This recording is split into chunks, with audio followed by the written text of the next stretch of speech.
In this video, you will learn how to create your very own mobile joystick. So let's get right into it. Alrighty, so starting in a blank Godot project, I'll go into 2D workspace. And make sure you are using Godot 4.7, since that's where they introduced a new node called the Virtual Joystick node, which will make creating a joystick very easy and simple. I will go ahead and create a 2D scene for our main game scene. To that, I'll hit Ctrl A to add a new node. And I'll search for Virtual Joystick. Hit Create. And there it is, a pre-made joystick. I will go ahead and move it to the bottom left of our screen.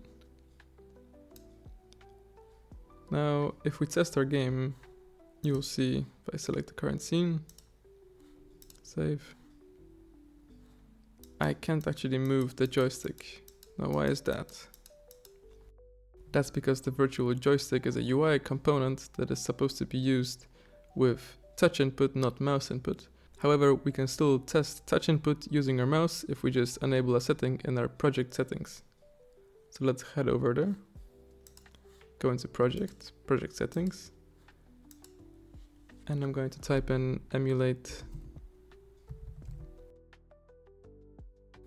Go into input devices and pointing. And here you can see emulate touch from mouse. Turn this on, hit close, and test again. Now, using our mouse, we can actually use the joystick as if it would be our finger on a mobile phone. Neat. Now let's actually have something move on the screen when we move our joystick around. I'm going to go ahead and create a Sprite 2D node. Hit Ctrl A. Create a Sprite 2D node. And this will be just a texture for our player that will be moving around the screen. I'm going to give it our basic Godot texture. Move him to the middle.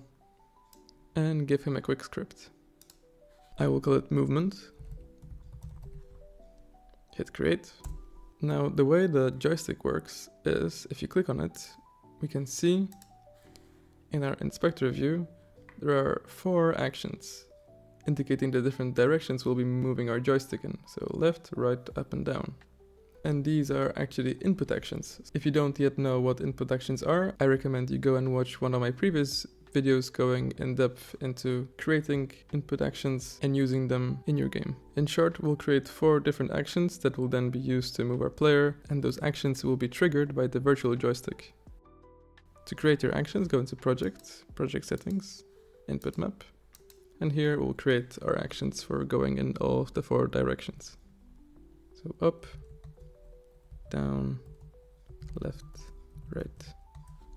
After creating your actions, hit close. And now you can assign them in your virtual joystick actions. So for action left, we'll use our left. Right is right, up is up, and down is down. If your new actions don't show up, just delete and create a new virtual joystick node. That should solve your problem. Alright, now let's head back into our player script to actually move our player when those actions are triggered by the joystick. I will just delete this function. The easiest way to get a vector for movement from 4 directions or 4 actions is to use the getVector method. So I'll create a new variable for our movement direction, and we'll make it equal to input.getVector. And this method is asking us to give it all the 4 actions for all the different 4 directions. So -x would be left, +x would be right,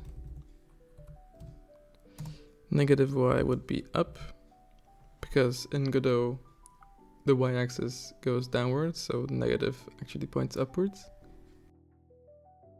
and +y would be down.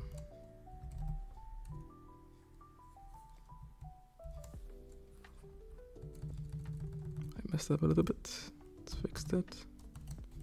Down. And this direction will be checked or changed every frame of our game. So let's quickly check what this number actually is. What is direction? So we can actually print it into the console right here. And let's try it out. So for now it's 0, 0, since our joystick is in the very middle, there is no movement, there is no vector coming out. However, once I start moving the joystick with the mouse or with our finger, you can see the vector changes. So when I push the joystick to the right, it is almost 1 and 0. If I find it, there it is.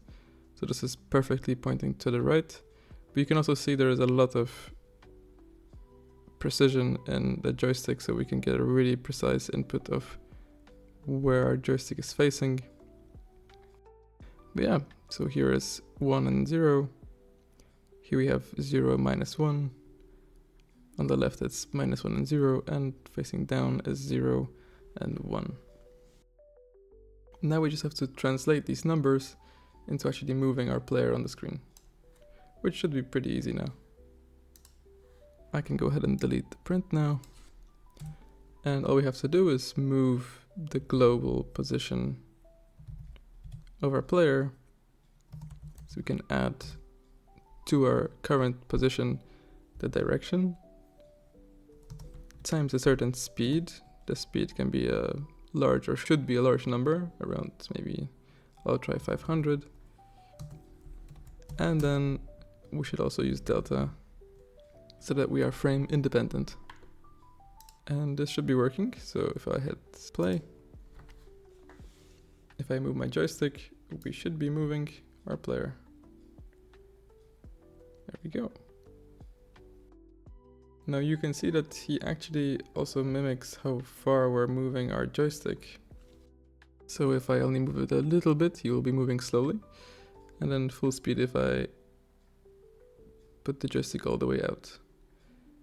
If you want the speed to be constant, we want the vector that we get from our direction from our joystick to be normalized. So the length of it is always 1.